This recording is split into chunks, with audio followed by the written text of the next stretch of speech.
Suspendus à 40 mètres au-dessus du sol, ces hommes ont pour mission de percer la falaise. Objectif, conforter la paroi en insérant 33 barres d'acier de 3 à 6 mètres de long à l'aide de leur bruyante machine. C'est des commandes pneumatiques, c'est mécanique en fait. Après on ne force pas quoi. Le moment où on force, c'est pour la déplacer avec les tirs forts. Et après on la clip à la paroi, qu'elle soit stabilisée. Principale difficulté, éviter de déranger les rapaces du secteur et travailler vite. C'est l'environnement qui nous l'impose, dû aux faucons, aux nidifications je crois, des faucons pèlerins et cresserelles, qui nous impose un délai très restreint. Plus loin, une autre équipe travaille sur une partie de falaise boisée.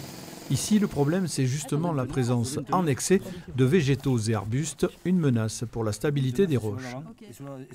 Le système racinaire a tendance à se développer dans les fracturations de la roche et en grossissant va accentuer cette fracturation et parfois déstabiliser des compartiments en eux-mêmes.